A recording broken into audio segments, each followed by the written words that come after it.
Deerfield Public Library Twitch channel. As always, I'm Anne. I'm Christina. And this is Lunchtime Listens, the conclusion of The Haunting of Hill House. Woo! As promised, I'm in red to be Eleanor. And I'm in yellow to be Theodora. And we are not a couple. In real life, but possibly in the book. Today we are going to be doing chapter 8 and 9 to finish out The Haunting of Hill House.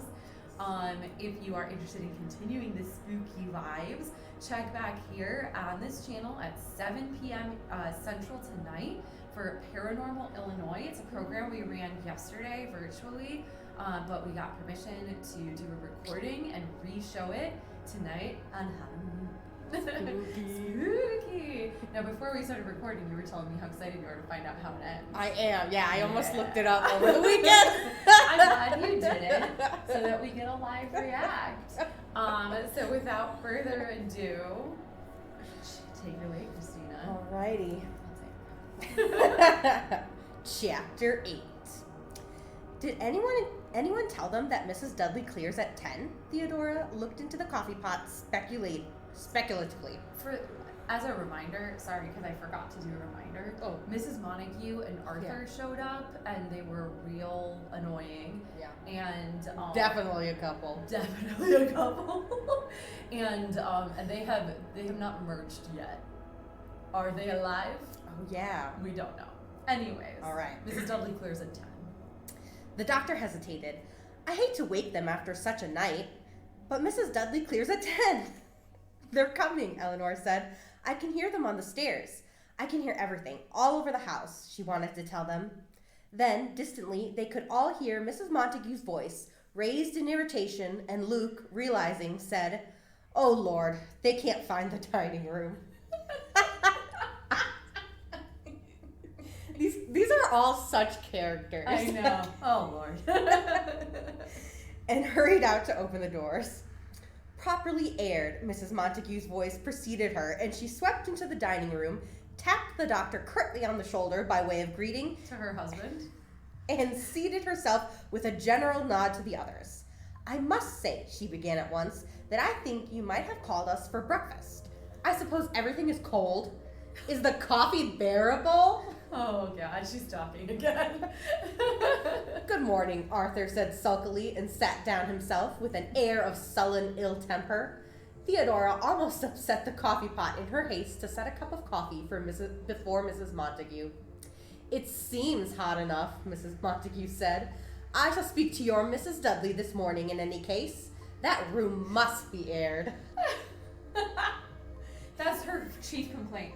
Last night, the other four had to sleep in the same room because the entire house was bucking. Yeah. And her chief complaint is the room has to be aired. And your night? The doctor asked timidly. Did you spend a profitable night? If by profitable you mean comfortable, John, I wish you would say so. No, in answer to your most civil inquiry, I did not spend a comfortable night. I did not sleep a wink. That room is unendurable. Noisy old house, isn't it? Arthur said. Branch kept tapping against my window all night. Nearly drove me crazy, tapping and tapping. Even with the windows open, that room is stuffy. Mrs. Dudley's coffee is not as poor as her housekeeping. Oh, God. Another cup, if you please. I am astonished, John, that you put me in a room not properly aired. If you asked for it! If there is to be any communication with those beyond, the air circulation, at least, ought to be adequate. You'll know how much ghosts love a cross brace. I smelled dust all night. Can't understand you, Arthur said to the doctor, letting yourself get all nervy about this place. Sat there all night long with my revolver and not a mouse stirred. Except for that infernal Branch tapping on the window. Nearly drove me crazy, he confided to Theodora. So they didn't experience anything. No, except for the Branch. Except for the Branch. And the dust. And the dust. We will not give up hope, of course, Mrs. Montague scowled at her husband. Perhaps tonight there may be some manifestations. Theo? Eleanor put down her notepad, and Theodora, scribbling busily, looked up with a frown. I've been thinking about something. I hate writing these notes. I feel like a damn fool trying to write this crazy stuff. I've been wondering. Well, Theodora smiled a little. You look so serious, she said. Are you coming to some great decision? Are you coming out, Eleanor? Have you realized? Yes, Eleanor said, deciding about what I'm going to do afterwards, after we all leave Hill House. Well, I'm coming with you. She is coming out. Eleanor said. Coming where with me? Back with you, back home. And Eleanor smiled wryly, am going to follow you home. That's the creepiest way to put it, Eleanor. I am going to follow you home. They're U-hauling. They're U-hauling. It checks out. It checks out. Theodora stared. Why? She asked blankly. I never had anyone to care about, Eleanor said, wondering where she had heard someone say something like this before. I want to be someplace where I belong. I am not in the habit of taking home stray cats, Theodora said lightly. Eleanor laughed too. I am a kind of stray cat, aren't I? Well, Theodora took up her pencil again. You have your own home, she said. You'll be glad enough to get back to it when the time comes. Nell, my Nellie, I suppose we'll all be glad to get back home. What are you saying about those noises last night? I can't describe them. I'll come, you know, Eleanor said. I'll just come. Nellie, Nellie, Theodora laughed again. Look, she said, this is just a summer fling. She was just looking for a fling. She was just Eleanor wants a relationship. She's going back to her roommate. Yeah, to be fair, she did only come because she basically orchestrated a fight with her girlfriend. This is just a summer, just a few weeks visit to a lovely old summer resort in the country. Yeah. Yeah. Totally. Yeah. You have your life back home. I have my life. When the summer is over, we go back. We'll write each other, of course, and maybe visit, but Hill House is not forever, you know? This is like, so we came to summer camp and we had a perfect summer. We'll write, but we'll never see each other. Heartbroken. I can get a job. I won't be in your way. Eleanor! This poor girl. I don't understand. Theodora threw down her pencil in exasperation. Do you always go where you're not wanted? Eleanor smiled placidly. I've never been wanted anywhere, she said. So depressing. Oh, God. It's all so motherly, Luke said. Everything's so soft, everything's so padded. Great embracing chairs and sofas, which turn out to be hard and unwelcome when you sit down, and reject you at once. Motherly. Theo? Eleanor said softly, and Theodora looked at her and shook her head in bewilderment. And hands everywhere, little soft glass hands curving out to you, beckoning. Theo? Eleanor said. No, Theodora said, I won't have you, and I don't want to talk about it any more. Perhaps, Luke said, watching them, the single most repulsive aspect is that emphasis upon the globe. I ask you to regard impartially the lampshade made of tiny pieces of broken glass glued together, or the great round balls of the lights upon the stairs, or the fluted iridescent candy jar at Theo's elbow. In the dining room there is a bowl of particularly filthy yellow glass resting upon the cupped hands of a child, and an Easter egg of sugar with a vision of shepherds dancing inside. A busamy, lady supports the stair rail on her head, and under glass is in the drawing room. Nellie, leave me alone. Let's walk down to the brook or something. Just talking. Yeah, he's just going on and on. There's a couples fight. To be fair, I've been in this situation. Like, you're the third wheel, and you're like, I'm just gonna start talking. Trying to change the subject. I'm just talking now. Yeah. A child's face, done in cross-stitch. Nell, don't look so apprehensive. Theo has only suggested that you walk down to the brook. If you like, I will go along. Anything, Theodora said. To frighten away rabbits, if you like, I will carry a stick. If you like, I will not come at all. Theo has only to say the word. Theodora laughed. Perhaps Nell would rather stay here and write on walls. So unkind, Luke said. Callous of you, Theo. Luke has gotten, like, nicer. I'm like, Hill House? Luke is like a little gentleman. Yeah. Like, he was kind of a jerk at the Yeah. beginning, and now he's like, I'll do whatever you want. You guys are fighting, and I'm just going to be here. Yeah. He like ran to go open the door and help Right, Mrs. Montague yeah. in. I'm like, dude. I would just sit there and finish my breakfast. Yeah, like they're on their own. Yeah. I want to hear more about the shepherds dancing in the Easter egg, Theodora said. A world contained in sugar, 6 very tiny shepherds dancing, and a shepherdess in pink and blue reclining upon a mossy bank, enjoying them. There are flowers and trees and sheep, and an old goat herd playing pipes. I would like to have been a goat herd, I think. High on the hills, we go. If you were not a bullfighter, Theodora said. If I were not a bullfighter. Nell's affairs are the talk of the cafes, you will recall. Pan, Theodora said, you should live in a hollow tree, Luke. Nell, Luke said, you are not listening. I think you frighten her, Luke, because Hill House will be mine someday with its untold treasures and its cushions. I am not gentle with the house, Nell.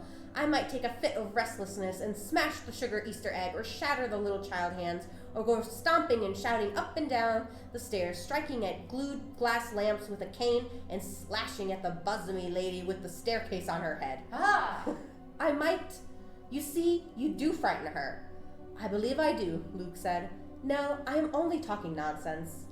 I don't think he even owns a cane, Theodora said. You poor bed. As a matter of fact, I do, Nell. I am only talking nonsense.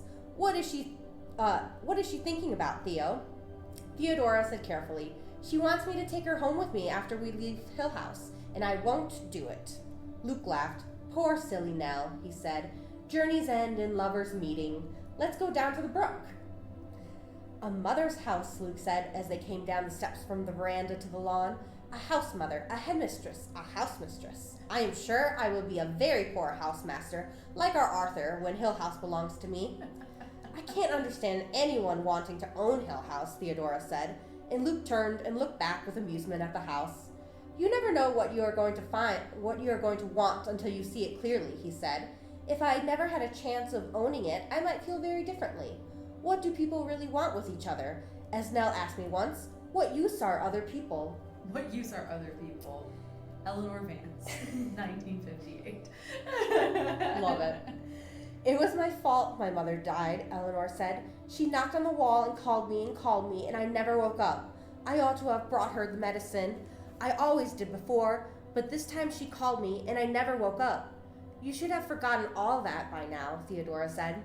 I wondered ever since if I did wake up and hear her, and if I just went back to sleep, it would have been easy, and I've wondered about it. Turn here, Luke said, if we're going to the brook. You're having a moment. You worry too much, Nell. You probably just like thinking it was your fault. It was going to happen sooner or later in any case, Eleanor said, but of course no matter when it happened, it was going to be my fault. If it hadn't happened, you would never have come to Hill House. If we go single file along here, Luke said, Nell go first. Smiling, Eleanor went on ahead, kicking her feet comfortably along the path. Now I know where I'm going, she thought. I told her about my mother, so that's all right. I will find a little house, or maybe an apartment like hers. I will see her every day, and we will go searching together for lovely things. Gold-trimmed dishes, and a white cat, and a sugar Easter egg, and a cup of stars. They're going antiquing. She wants to go antiquing with her girlfriend. I will not be frightened or alone anymore. I will call myself just Eleanor. Are you two talking about me? She asked over her shoulder. After a minute, Luke answered politely, a struggle between good and evil for the soul of Nell. I suppose I will have to be God, however. But of course she cannot trust either of us, Theodora said, amused. Not me, certainly, Luke said. Besides, Nell, Theodora said, we were not talking about you at all, as though I were the games mistress, she said, half angry to Luke. I have waited such a long time, Eleanor was thinking. I have finally earned my happiness. She came, leading them to the top of the hill, and looked down to the slim line of the trees they must have passed through to get to the brook. They are lovely against the sky, she thought, so straight and free. Straight. And free. Luke was wrong about the softness everywhere, because the trees are hard like wooden trees. They are still talking about me. Talking about how I came to Hill House and found Theodora, and now I will not let her go.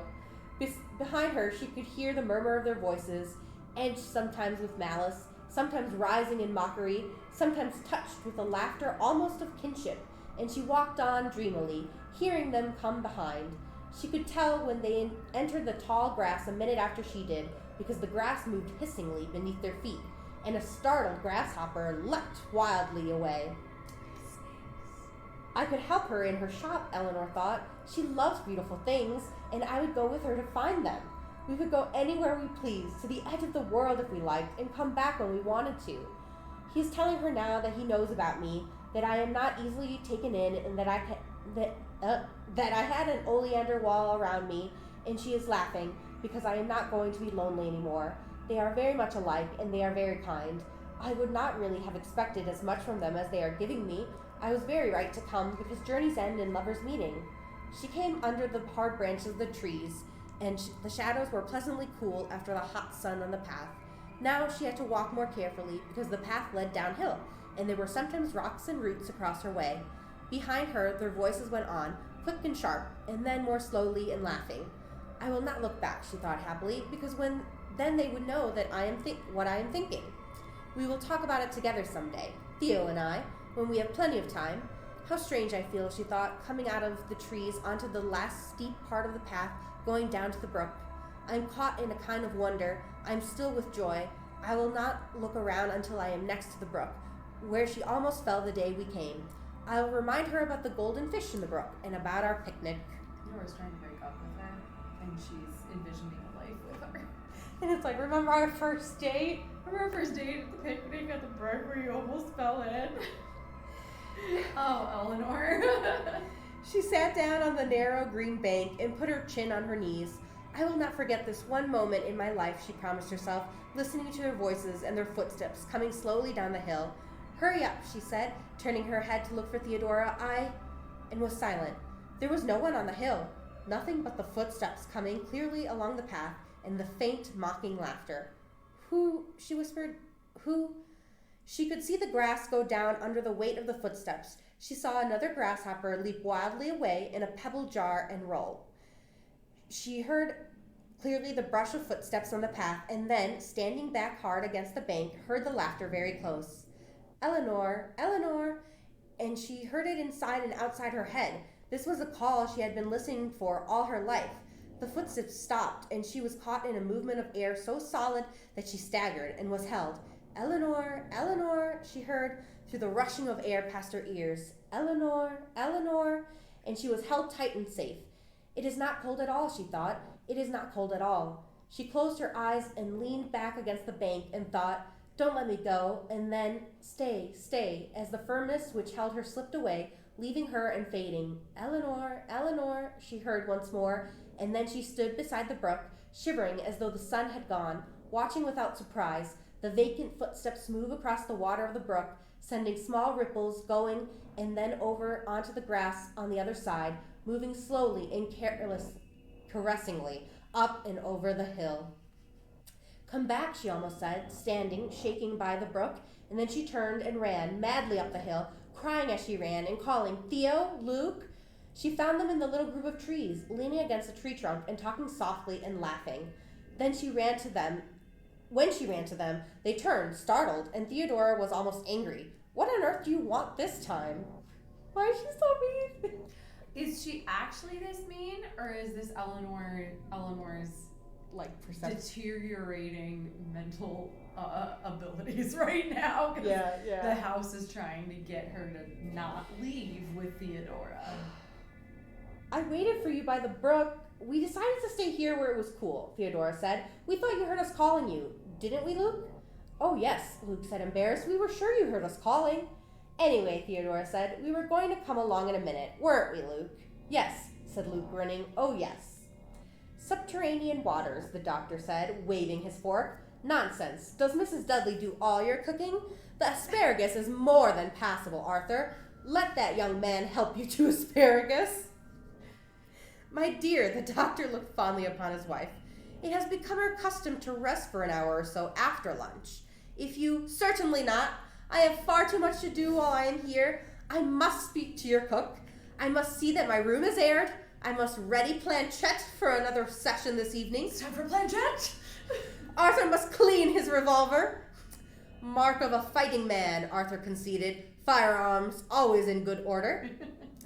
You and these young people may rest, of course. Perhaps you do not feel the urgency which I do, the terrible compulsion to aid whatever poor souls wander restlessly here. Perhaps you find me foolish in my sympathy for them. Perhaps I am even ludicrous in your eyes, because I can spare a tear for a lost, abandoned soul, left without any helping hand, pure love. Croquet? Luke said hastily. Croquet, perhaps. He looked eagerly from one to another. Croquet? Yeah. Let's go. Let's get out. Badminton, he suggested. Croquet? Croquet. She brought up pure love again. That means it's time to like end. We're gone. I like that squeak. Croquet. Subterranean waters? Theodore added helpfully. No fancy sauces for me, Arthur said firmly. Tell my fellows it's the mark of a cad. Mark of a cad. He looked thoughtfully at Luke. Mark of a cad. That's that Luke is Fancy. pouring fancy sauce on his asparagus right now. Fancy sauces. Women waiting on you. My fellows wait on themselves. Mark of a man, Mrs. he Montague said. told Luke to wait on Arthur. I would just like that to be pointed out. And what else do you teach them? Theodore asked politely. Teach? You mean, do they learn anything, my fellows? You mean algebra, like? Latin? Certainly. Arthur sat back, pleased. Leave all that kind of thing to the teachers, he explained. And how many fellows are there in your school? Theodora leaned forward, courteous, interested, making conversation with a guest, and Arthur basked. At the head of the table, Mrs. Montague frowned and tapped her fingers impatiently. Mrs. Montague thinks that Theodora is into Arthur. For us. How many? Got a crack tennis team, you know. He beamed on How Theodora. many people do you need for a tennis team, Arthur? Crack. Absolutely top hole. Not counting milksops? Not counting, said Theodora. Milksops. Oh, tennis, golf, baseball, track, cricket? He smiled slyly. Didn't guess we played cricket, did you? Then there's swimming and volleyball. Some fellows go out for everything, though, he told her anxiously. All around types. Maybe 70 altogether. 70 all around? Arthur, Mrs. Montague could contain herself no longer. No shop talk now. You're on vacation, remember? Yes, silly of me, Arthur smiled fondly. Got to check the weapons, he explained. I'm on vacation. I'm off to clean my revolver.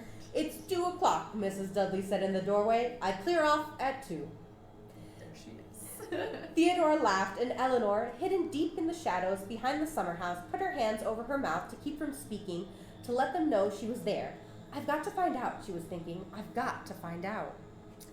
It's called The Grattan Murders, Luke was saying. Lovely thing. I can even sing it if you prefer.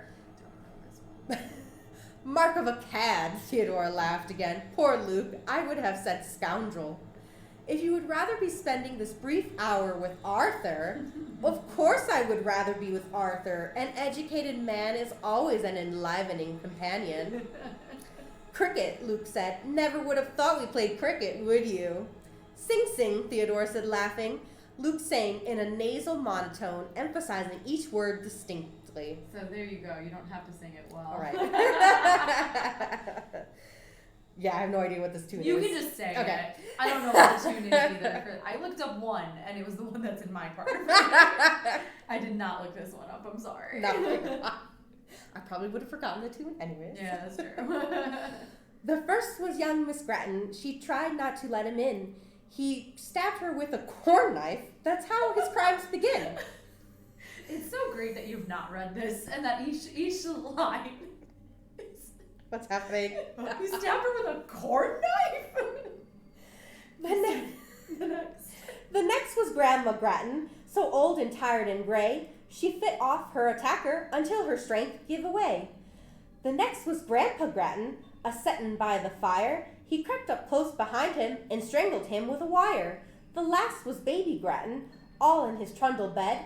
He stove him in the short ribs until that child was dead, and spit tobacco juice all on his golden head. I don't remember entirely if this is referring to a real crime. Murder? But in Germany, there was a crime very similar to that. Oh. Like, it was like a farmhouse, and it was like two parents, their daughter and their daughter's child. And like they weren't found for a couple of days, but it was like the baby was dead in his bed and like she had been stabbed. Like there's a lot of similar things in there. And it happened in the 19th century, so it's possible that Shirley Jackson would have known about it. Yeah. Anyways, I know too much about crime. When he finished, there was a moment's silence, and then Theodora said weakly, "It's lovely, Luke. Perfectly beautiful." Yeah. "I will never hear it again without thinking of you." "I plan to sing it to Arthur," Luke said. "When are they going to talk about me?" Eleanor wondered in the shadows. They're not talking about you, Eleanor. I'm sorry. Not everyone wants to talk about you all the time. After a minute, Luke went on idly. "I wonder what the doctor's book will be like when he writes it. Do you suppose he'll put us in? You will probably turn up as an earnest young psychic researcher, and I will be a lady of undeniable gifts but dubious reputation. I wonder if Mrs. Montague will have a chapter to herself. And Arthur, and Mrs. Dudley. I hope he doesn't reduce us all to figures on a graph." I wonder, said Luke. "It's warm this afternoon," he said. "What can we do that is cool? We could ask Mrs. Dudley to make lemonade." "You know what I want to do," Luke said. "I want to explore. Let's follow the brook up into the hills and see where it comes from. Maybe there's a pond somewhere and we can go swimming. Or a waterfall. It looks like a brook that runs naturally from a waterfall. Come on then." Listening behind the summer house, Eleanor heard their laughter and the sound of their feet running down the path to the house. Here's an interesting thing here," Arthur's voice said in the manner of one endeavoring valiantly to entertain.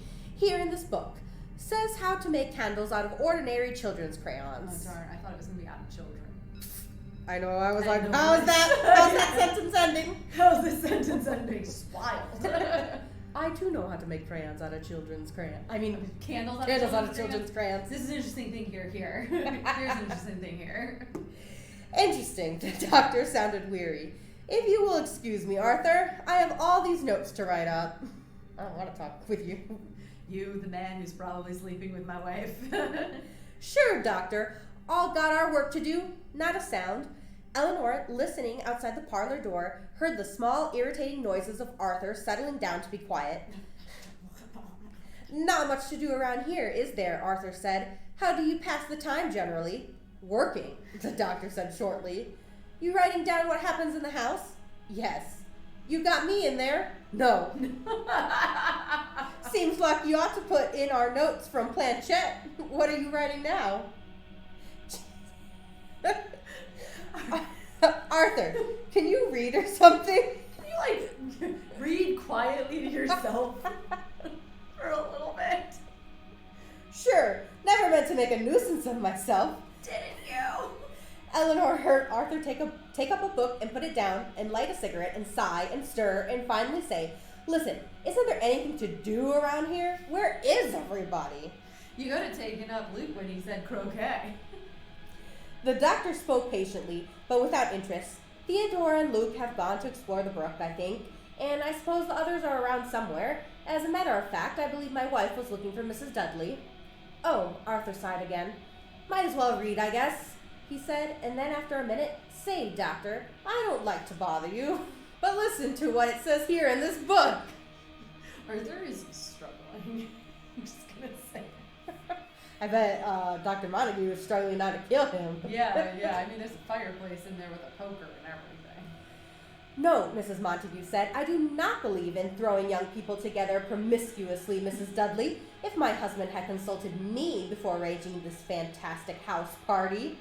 "Well now," it was Mrs. Dudley's voice, and Eleanor, pressed against the dining room door, stared and opened her mouth wide against the wooden panels of the door.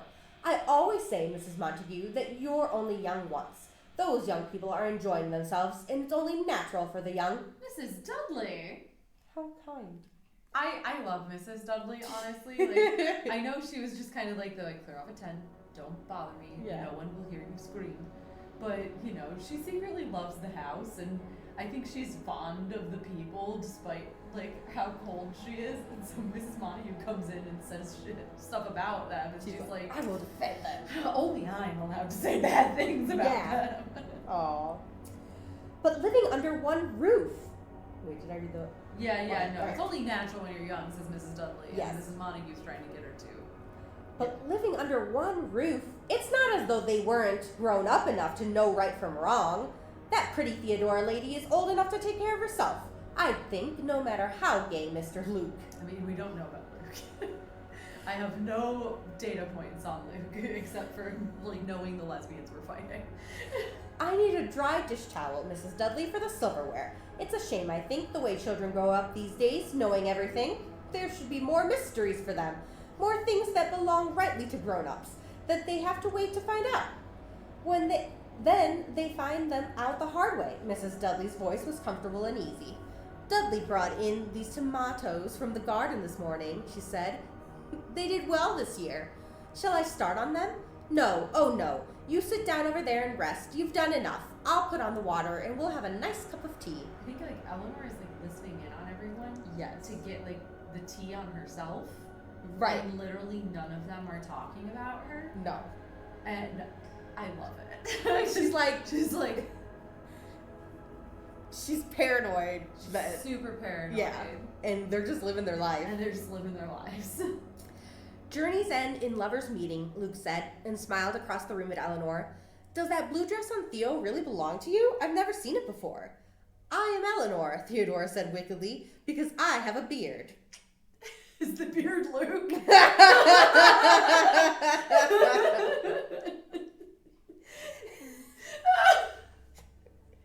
You were wise to bring clothes for two, Luke told Eleanor. Theo would never have looked half so well in my old blazer. Because remember, all of Theodora's clothes got ruined by the blood in The her blood. room. The blood. The blood. I am Eleanor, Theo said, because I am wearing blue. I love my love with an E because she is ethereal. Her name is Eleanor, and she lives in expectation. So she went from like, we're breaking up to this. Yes. She is being spiteful, Eleanor thought remotely. From a great distance, it seemed, she could watch these people and listen to them. Now, she thought, Theo is being spiteful and Luke is trying to be nice.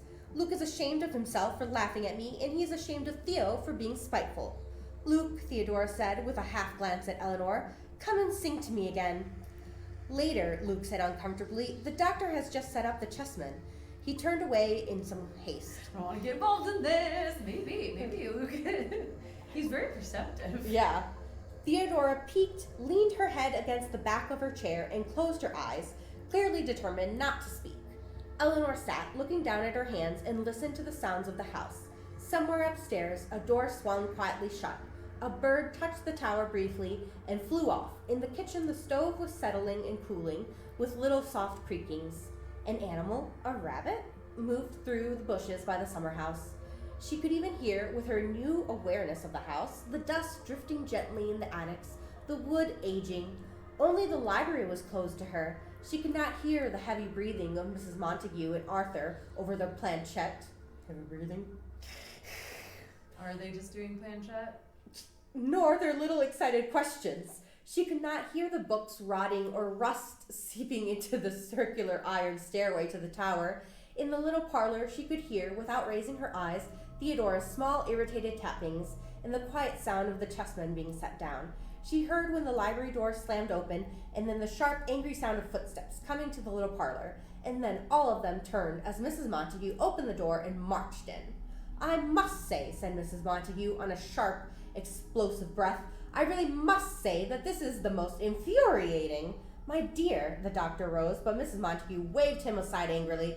If you had the decency, she said. Arthur, coming behind her sheepishly, moved past her and almost slinking, settled in a chair by the fire. He shook his head warily when Theodora turned to him. The common decency. After all, John, I did come all this way, and so did Arthur, just to help out, and I certainly must say that I never expected to meet with such cynicism and incredulity from you, of all people. And these, she gestured at Eleanor and Theodora and Luke, all I ask is some small minimum of trust, just a little bit of sympathy for all I am trying to do, and instead you disbelieve, you scoff, you mock and jeer, everything. Breathing heavily, red-faced, she shook her finger at the doctor. Planchette, she said bitterly, will not speak to me tonight. Not one single word have I had from Planchette. As a direct result of your sneering and your skepticism, Planchette may very possibly not speak to me for a matter of weeks. It has happened before, I can tell you. It has happened before when I subjected it to the taunts of unbelievers. I have known Planchette to be silent for weeks, and the very least I could have expected, coming here as I did, with none but the finest motives, was a little respect. She shook her finger at the doctor, wordless for the moment. My dear, the doctor said, I am certain that none of us would knowingly have interfered. Mocking and jeering, were you not? Skeptical, with Planchette's very words before your eyes? Those young people, pert and insolent. Does Planchette hear everything? Because none of them said anything about Planchette in Planchette's hearing. In Planchette's presence. Planchette is a piece of wood. Mrs. Montague, really, said Luke, but Mrs. Montague brushed past him and sat herself down, her lips tight and her eyes blazing. The doctor sighed, started to speak, and then stopped. Turning away from his wife, he gestured. Luke back to the chess table. Apprehensively, Luke followed, and Arthur, wriggling in his chair, and in a low voice to Theodora, never seen her so upset, you know. Miserable experience waiting for Planchette. So easily offended, of course. Sensitive to the atmosphere. Seeming to believe that he had satisfactorily explained the situation, he sat back and smiled timidly. Eleanor was hardly listening, wondering dimly at the movement in the room. Someone was walking around, she thought without interest. Luke was walking back and forth in the room, talking softly to himself. Surely an odd way to play chess. Humming? Singing? Once or twice she almost made out a broken word, and then Luke spoke quietly. He was at the chess table where he belonged, and Eleanor turned and looked at the empty center of the room where someone was walking and singing softly, and she heard it clearly. Go walking through the valley, go walking through the valley, go walking through the valley, as we have done before. Why, I know that, she thought, listening, smiling to the faint melody. We used to play that game. I remember that. It's simply that it's a most delicate and intricate piece of machinery, Mrs. Montague was saying to Theodora. She was still angry, but visibly softening under Theodora's sympathetic attention. The slightest air of disbelief offends it naturally. How would you feel if people refused to believe in you? Go in and out the windows, go in and out the windows, go in and out the windows, as we have done before. The voice was light, perhaps only a child's voice, singing sweetly and thinly on the barest breath, and Eleanor smiled and remembered, hearing the little song more clearly than Mrs. Montague's voice continuing about Planchette. Go forth and face your lover, go forth and face your lover, go forth and face your lover, as we have done before. She heard the little melody fade, and felt the slightest movement of air as the footsteps came close to her, and something almost brushed her face. Perhaps there was a tiny sigh against her cheek, and she turned in surprise. Luke and the doctor bent over the chessboard. Arthur leaned confidingly close to Theodora, and Mrs. Montague talked. None of them heard it, she thought with joy. Nobody heard it but me. Chapter 9. Dun, dun, dun. The final chapter. Whoa. First, I want to say, creepy that's like a children's song, and it literally is. I looked it up, and I found a librarian who was using it for baby story time. I feel like this will be like my PSA. Come to my story times if you want to hear creepy songs. You too can sing to your baby. There you go. What everybody wants, right? What everybody wants. All right, chapter 9, the last chapter. Eleanor closed the bedroom door softly behind her, not wanting to awaken Theodora, although the noise of a door closing would hardly disturb anyone, she thought, who slept so soundly as Theodora. I learned to sleep very lightly, she told herself comfortingly, when I was listening for my mother, the one she didn't wake up to save. The hall was dim, lighted only by the small nightlight over the stairs, and all the doors were closed. Funny, Eleanor thought, going soundlessly in her bare feet along the hall carpet. It's the only house I ever knew where you don't have to worry about making a noise at night, or at least about anyone knowing it's you. She had awakened with the thought of going down to the library, and her mind had supplied her with a reason. I cannot sleep, she explained to herself, and so I am going downstairs to get a book. If anyone asks me where I am going, it is down to the library to get a book because I cannot sleep. It was warm, drowsily, luxuriously warm. She went barefoot and in silence down the great staircase and to the library door before she thought, but I can't go in there. I'm not allowed in there. And recoiled in the doorway before the odor of decay which nauseated her. Mother, she said aloud, and stepped quickly back.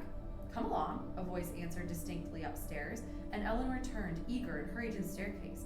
Mother, she said softly, and then again, Mother? A little soft laugh floated down to her, and she ran, breathless, up the stairs and stopped at the top, looking to the right and left along the hallway at the closed doors.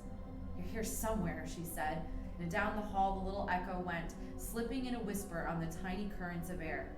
Somewhere, it said, somewhere. Laughing, Eleanor followed, running soundlessly down the hall to the nursery doorway. The cold spot was gone, and she laughed up at the two grinning faces looking down at her. Are you in here? She whispered outside the door. Are you in here? And knocked, pounding with her fists. Yes? It was Mrs. Montague inside, clearly just awakened. Yes? Come in, whatever you are. No, no, Eleanor thought, hugging herself and laughing silently. Not in there, not with Mrs. Montague, and slipped away down the hall, hearing Mrs. Montague behind her calling, I am your friend. I intend you no harm. Come in and tell me what is troubling you.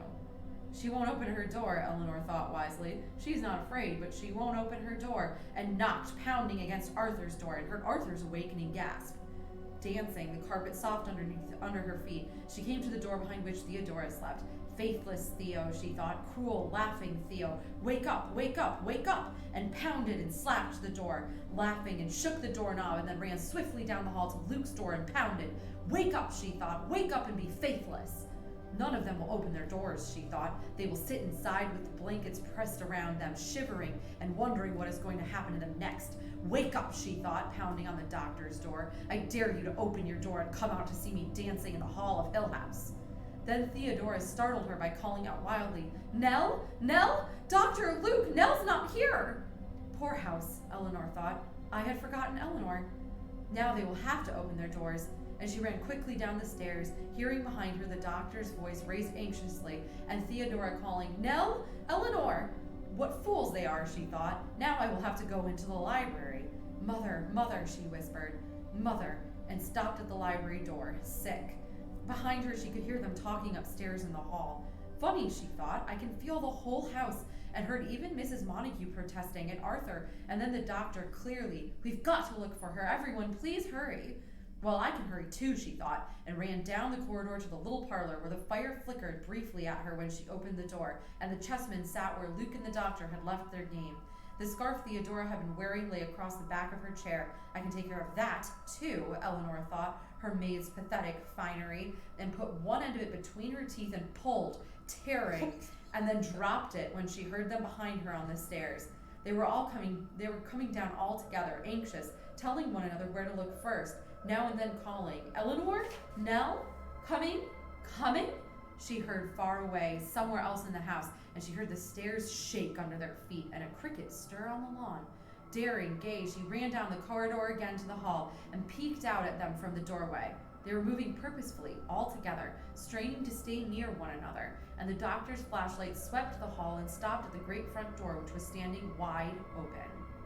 Then in a rush, calling, Eleanor, Eleanor! They ran all together across the hall and out the front door, looking and calling, the flashlight moving busily. Eleanor clung to the door and laughed until tears came into her eyes. What fools they are, she thought. We trick them so easily. They are so slow and so deaf and so heavy. They trample over the house, poking and peering and rough. She ran across the hall and through the game room and into the dining room, and from there into the kitchen, and with its doors. It's good here, she thought. I can go in any direction when I hear them. When they came back into the front hall, blundering and calling for her, she darted quickly out onto the veranda in the cool night. She stood with her back against the door, the little mists of Hill House curling around her ankles, and looked up at the pressing, heavy hills, gathered comfortably into the hills, she thought, protected and warm. Hill House is lucky. Eleanor? They were very close, and she ran along the veranda and darted into the drawing room. Hugh Crane, she said, will you come and dance with me? She curtsied to the huge leaning statue, and its eyes flickered and shone at her, little reflected lights touching the figurines in the gilded chairs, and she danced bravely before Hugh Crane, who watched her, gleaming. Go in and out the windows, she sang, and felt her hands taken as she danced. Go in and out the windows. and she danced out onto the veranda and around the house. Going around and around and around the house, she thought, and none of them can see me. She touched a kitchen door as she passed, and 6 miles away, Mrs. Dudley shuddered in her sleep. She came to the tower, held so tightly in the embrace of the house, in the straining grip of the house, and walked slowly past its gray stones, not allowed to touch even the outside. Then she turned and stood before the great doorway. The door was closed again, and she put out her hand and opened it effortlessly. Thus I enter Hill House, she told herself, and stepped inside as though it were her own. Here I am, she said aloud. I've been all over the house, in and out the windows, and I danced. Eleanor? It was Luke's voice, and she thought, of all of them, I would least like to have Luke catch me. Don't let him see me, she thought beggingly, and turned and ran without stopping into the library. And here I am, she thought. Here I am inside. It was not cold at all, but deliciously, fondly warm. It was light enough for her to see the iron stairway curving around and around up to the tower, and the little door at the top. Under her feet, the stone floor moved caressingly, rubbing itself against the soles of her feet, and all around the soft air touched her, stirring her hair, drifting against her fingers, coming in a light breath across her mouth, and she danced in circles. No stone lions for me, she thought, no oleanders. I have broken the spell of Hill House and somehow come inside. I am home, she thought, and stopped in wonder at the thought. I am home, she thought. Now to climb. Climbing the narrow iron stairway was intoxicating, going higher and higher, around and around, looking down, clinging to the slim iron railing, looking far, far down onto the stone floor. Just as a reminder, the woman who lived here, her companion, this is where she killed herself. Climbing, looking down, she thought of the soft green grass outside and the rolling hills and the rich trees. Looking up, she thought of the tower of Hill House rising triumphantly between the trees, tall over the road which wound through Hillsdale, and past a white house set in flowers, and past the magic oleanders, and past the stone lions, and on, far, far away, to a little lady who was going to pray for her.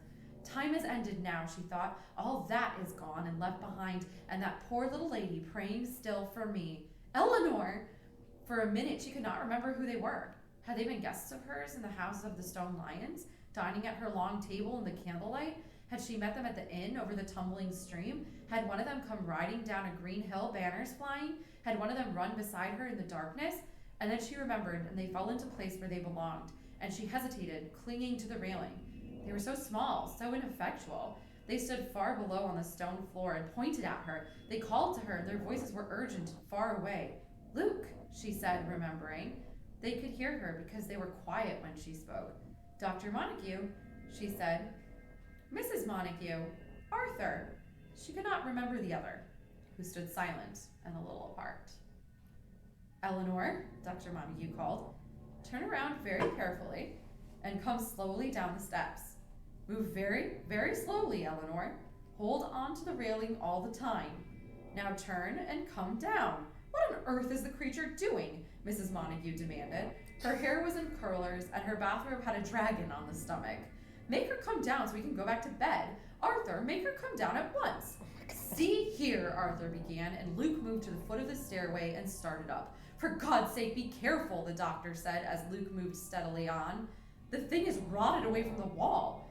It won't hold both of you, Mrs. Montague said positively. You'll have it down on our heads. Arthur, move over here near the door. Eleanor, the doctor called, can you turn around and start down slowly? Above her was only the little trap door leading out onto the turret. She stood on the little narrow platform at the top and pressed against the trap door, but it would not move. Futilely, she hammered against it with her fists, thinking wildly, make it open, or they'll catch me. Glancing over her shoulder, she could see Luke climbing steadily around and around. Eleanor, he said, stand still, don't move. And he sounded frightened. I can't get away, she thought, and looked down. She saw one face clearly, and the name came into her mind. Theodora, she said. Nell, do as they tell you, please. Theodora, I can't get out. The door's been nailed shut. Damn right it's been nailed shut, Luke said, and luckily for you too, my girl. Coming very slowly, he had almost reached the narrow platform. Stay perfectly still, he said. Stay perfectly still, Eleanor, the doctor said. Nell, Theodora said, please do what they say. Why? Eleanor looked down and saw the dizzy fall of the tower below her, the iron stairway clinging to the tower walls, shaking and straining under Luke's feet, the cold stone floor, the distant, pale, staring faces. "How can I get down?" she asked helplessly. "Doctor, how can I get down?" "Move very slowly," he said. "Do what Luke tells you."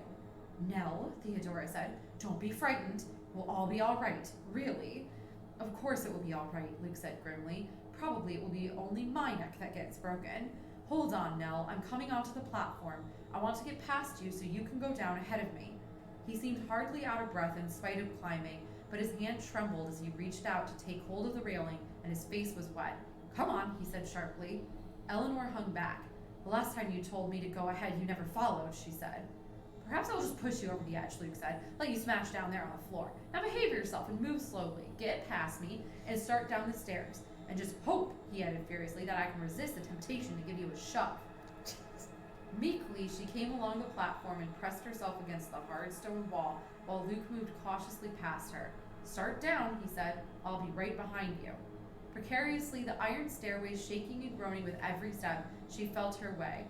She looked at her hand on the railing, white because she was holding so tight, and at her bare feet going one at a time, step by step, moving with extreme care, but never looked down again to the stone floor. "Go down very slowly," she told herself over and over, not thinking of more than the steps which seemed almost to bend and buckle beneath her feet. "Go down very, very, very slowly." "Steady," Luke said behind her. "Take it easy now. Nothing to be afraid of. We're almost there." Involuntarily below her, the doctor and Theodora held out their arms, as though ready to catch her if she fell, and once when Eleanor stumbled and missed a step, the handrail wavering as she clung to it, Theodora gasped and ran to hold the end of the stairway. "It's all right, my Nellie," she said over and over. "It's all right, it's all right. Only a little further," the doctor said. Creeping, Eleanor slid her feet down, one step after another, and at last, almost before she could believe it, stepped off onto the stone floor. Behind her, the stairway rocked and clanged as Luke leapt down the last few steps and walked steadily across the room to fall against a chair and stop, head down and trembling still. Eleanor turned and looked up to the infinitely high little spot where she had been standing, at the iron stairway warped and crooked and swaying against the tower wall, and said in a small voice, I ran up all the way." Mrs. Montague moved purposefully forward from the doorway where she and Arthur had been sheltering against the probable collapse of the stairway. "Does anybody agree with me," she asked with great delicacy, "in thinking that this young woman has given us quite enough trouble for tonight? I, for one, would like to go back to bed, and so would Arthur." "Hillhouse," the doctor began, "this childish nonsense has almost certainly destroyed any chance of manifestations tonight, I can tell you. I certainly do not look to see any of our friends from beyond after this ridiculous performance, so if you will all excuse me, and if you are sure that you are finished with your posturing and performing and waking up busy people, I will say good night. Arthur." Mrs. Montague swept out, dragon rampant, quivering with indignation. "Luke was scared," Eleanor said, looking at the doctor and at Theodora. "Luke was most certainly scared," he agreed from behind her. "Luke was so scared he almost didn't get himself down from there. Nell, what an imbecile you are. I would be inclined to agree with Luke." The doctor was displeased, and Eleanor looked away, looked at Theodora, and Theodora said, "I suppose you had to do it, Nell?" "I'm all right," Eleanor said, and could no longer look at any of them.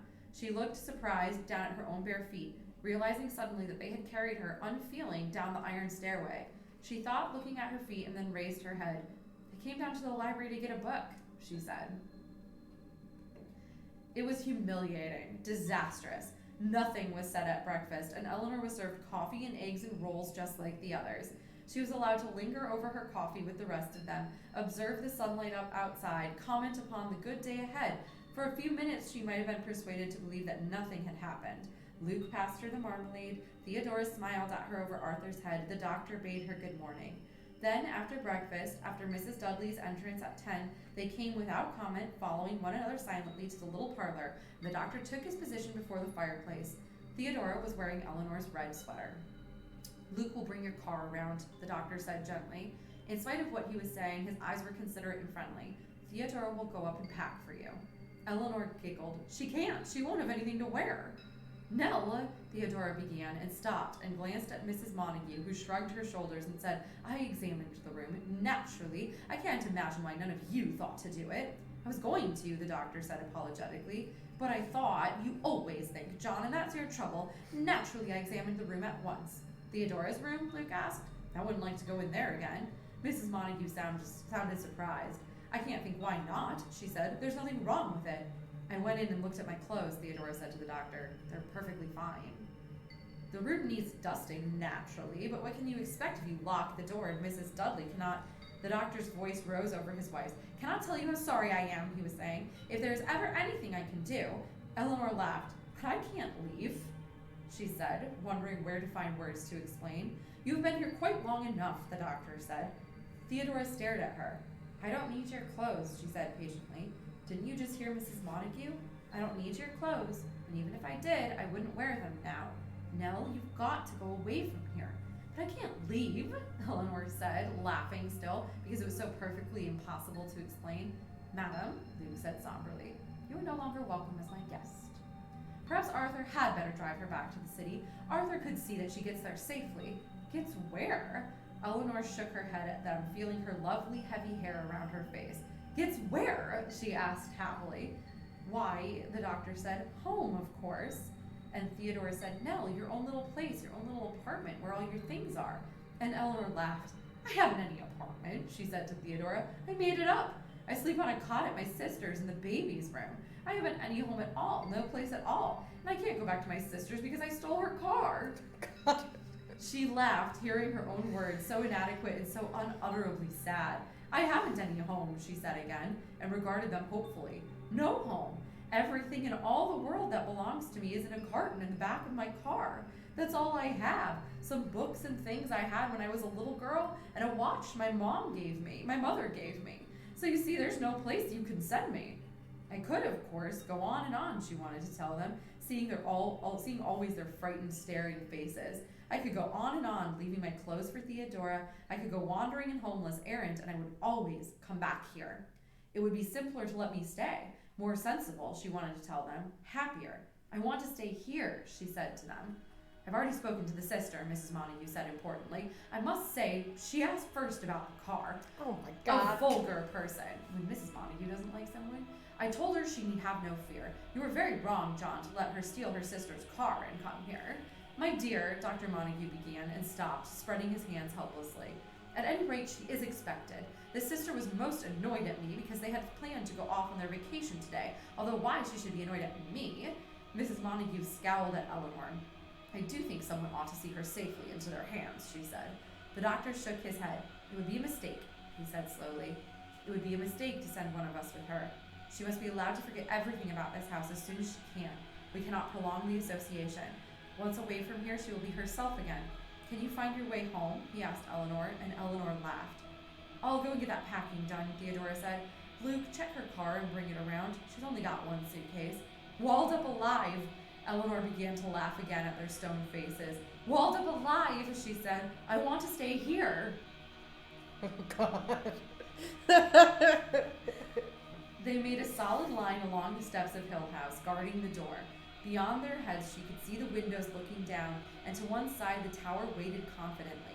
She might have cried if she could have thought of any way of telling them why. Instead, she smiled brokenly up at the house, looking at her own window, at the amused, certain face of the house watching her quietly. The house was waiting now, she thought, and it was waiting for her. No one else could satisfy it. The house wants me to stay, she told the doctor, and he stared at her. He was standing very stiff and with great dignity, as though he expected her to choose him instead of the house, as though, having brought her here, he thought that by unwinding his directions, he could send her back again.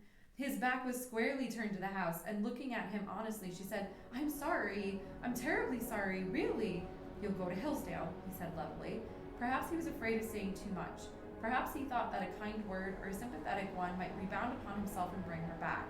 The sun was shining on the hills, and the house, and the garden, and the lawn, and the trees, and the brook. Eleanor took a deep breath and turned, seeing it all. In Hillsdale, turn onto Route 5 going east. At Ashton, you will meet Route 39, and that will take you home. For your own safety, he added with a kind of urgency, for your own safety, my dear, believe me, if I had foreseen this, I'm really terribly sorry, she said. We can't take chances, you know, any chances. I'm only beginning to perceive what a terrible risk I was asking of you all. Now, he sighed and shook his head. You'll remember, he asked, to Hillsdale and then Route 5? Look. Eleanor was quiet for a minute, wanting to tell them all exactly how it was. I wasn't afraid, she said at last. I really wasn't afraid. I'm fine now. I was happy. She looked earnestly at the doctor. Happy, she said. I don't know what to say. She said, afraid again that she was going to cry. I don't want to go away from here. There might be a next time, the doctor said sternly. Can't you understand that we cannot take that chance? Eleanor faltered. Someone is praying for me, she said foolishly. A lady I met a long time ago. The doctor's voice was gentle, but he tapped his foot impatiently. You will forget all this quite soon, he said. You must forget everything about Hill House. I was so wrong to bring you here, he said. How long have we been here? Eleanor asked suddenly. A little over a week. Why? It's the only time anything's ever happened to me. I liked it. That, said the doctor, is why you were leaving in such a hurry. Eleanor closed her eyes and sighed, feeling and hearing and smelling the house. A flowering bush beyond the kitchen was heavy with scent, and the water in the brook moved sparkling over the stones. Far away, upstairs, perhaps in the nursery, a little eddy of wind gathered itself and swept along the floor, carrying dust. In the library, the iron stairways swayed, and light glittered on the marble eyes of Hugh Crane. Theodora's yellow shirt hung neat and unstained. Mrs. Dudley was setting the lunch table for 5. Hill House watched, arrogant and patient. It won't go away, Eleanor said up to the high windows. You will go away, the doctor said, showing his impatience at last. Right now. Eleanor laughed and turned, holding out her hand. Luke, she said, and he came toward her, silent. Thank you for bringing me down last night, she said. That was wrong of me. I know it now, and you were very brave. It was indeed, Luke said.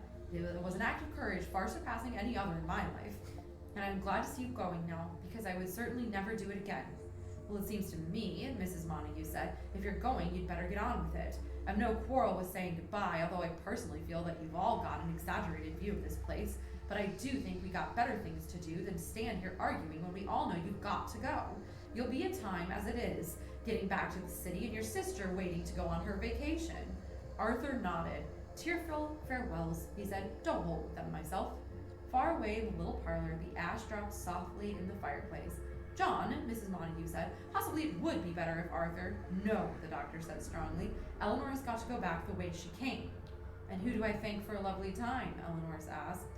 The doctor took her by the arm, and with Luke beside her, led her to her car and opened the door for her. The carton was still in the back seat, her suitcase was on the floor, her coat and pocketbook on the seat. Luke had left the motor running. Doctor, Eleanor said, clutching at him. Doctor, I'm sorry, he said. Goodbye. Drive carefully, Luke said politely. You can't just make me go, she said wildly. You brought me here. And I am sending you away, the doctor said. We won't forget you, Eleanor. But right now the only important thing is for you to forget Hill House and all of us. Goodbye. Goodbye, Mrs. Montague said firmly from the steps. And Arthur said, goodbye, have a good trip. Friggin' Arthur. I know. Then Eleanor, her hand on the door of her car, stopped and turned.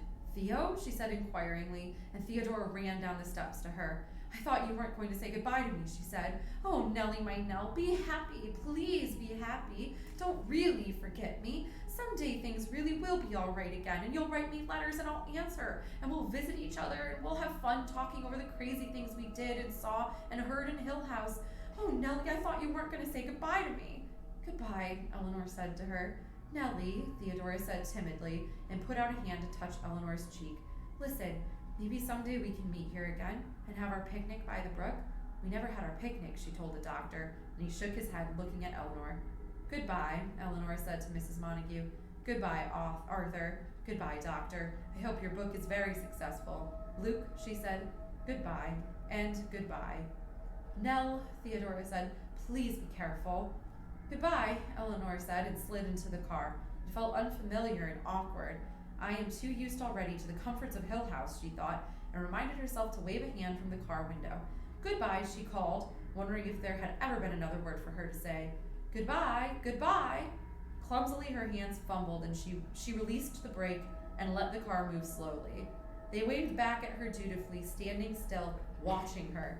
They will watch me down the drive as far as they can see, she thought. It is only civil for them to look at me until I am out of sight. So now I am going. Journeys end in lovers' meeting. But I won't go, she thought, and laughed aloud to herself. Hill House is not as easy as they are. Just by telling me to go away, they can't make me leave. Not if Hill House needs me to stay. Go away, Eleanor, she chanted aloud. Go away, Eleanor, we don't want you anymore. Not an hour, Hill House. Go away, Eleanor, you can't stay here. But I can, she's saying. But I can. They don't make the rules around here. They can't turn me out or shut me out or laugh at me or hide from me. I won't go, and Hill House belongs to me. With what she perceived as quick cleverness, she pressed her foot down hard on the accelerator. They can't run fast enough to catch me this time, she thought, but by now they must be beginning to realize. I wonder who notices first. Luke, almost certainly. I can hear them calling now, she thought, and little footsteps running through Hill House and the soft sound of the hills pressing closer. I am really doing it, she thought, turning the wheel to send the car directly at the great tree in the curve of the driveway. I am really doing it. I am doing this all by myself. Now at last, this is me. I am really, really, really doing it by myself. In the unending, crashing second, before the car hurled into the tree, she thought clearly, why am I doing this? Why am I doing this? Why don't they stop me? Mrs. Sanderson was enormously relieved to hear that Dr. Montague and his party had left Hill House. She would have turned them out, she told the family lawyer, if Dr. Montague had shown any sign of wanting to stay. Theodora's friend, mollified and contrite, was delighted to see Theodora back so soon. Luke took himself off to Paris, where his aunt fervently hoped he would stay for a while. Dr. Montague finally retired from active scholarly pursuits after the cool, almost contemptuous reception of his preliminary article analyzing the psychic phenomena of Hill House. Hill House itself, not sane, stood against its hills, holding darkness within. It had stood so for 80 years, and might stand for 80 more. Within, its walls continued upright, bricks met neatly, floors were firm, and doors were sensibly shut. Silence lay steadily against the wood and stone of Hill House, and whatever walked there, walked alone. Yeah. I know, you're like, oh, I almost looked out. I'm so glad you did it. Because Eleanor just straight up suiciding into a tree. Oh my gosh. It got so like crazy and like intense, and it's just like, oh my god. She got taken over by the house, man. Like how much? Because I love this book because it's not clear. Like, it's all from her perspective. Right. But like by the end, she was the one making the pounding sounds and running, and like doing the work of the house. Right, dude. This has been The Haunting of Hill House by Shirley Jackson. Truly one of my favorite horror books. And because I forgot to say this at the beginning, this will be up on Thursday on our YouTube channel. So if you know anyone who wants to start over from the beginning, head over to YouTube and search Deerfield Public Library, and you'll be able to see all of our Haunting of Hill House videos. Next week, we're going to stay with the 1:30 time slot and start doing some recordings of short stories that I have of other staff members. And then we'll be back live in December. So the first Monday of December, we'll be live again. What did you think, Christina? This was fun. And that was definitely, it was good. Right? Yeah. It's a very Shirley Jackson where it's like, ooh, look at all this atmospheric creepiness. Oh God. And I feel like it kept me guessing where I'm like, is this person a ghost? Are they not? Is it psychological? Is it supernatural? Like, there's just like all these different ways that it could go. Yeah, I was telling you before we got started that there's a 1963 movie adaptation that you can rent off of Amazon. And when the screenwriter was writing this, he decided, oh no, she's clearly just having a mental breakdown, and she's at like a psychiatric hospital, and like Dr. Montague is her psychiatrist, and like Theodora is like a fellow patient, like all this stuff. And they went and said this to Shirley Jackson, and Shirley Jackson was like, that's cute, it's about the supernatural. But yeah, so tune in next week at 1:30 p.m. Central for some short stories, and tune in the first Monday in December, which is, what day is that? What day is the first Monday in December? Whatever. I don't know. It's a day. First Monday in December, we're gonna do A Christmas Carol for the holiday season. And if you have any suggestions of books you want to see us dramatically read, feel free to let us know. You can contact us at @DeerfieldPL on Twitter. The reference at deerfieldlibrary.org is our email. Let us know what you want to hear. And that's it for now. Happy Halloween. Halloween. Tune in at 7 p.m. to see Paranormal Illinois. Exciting.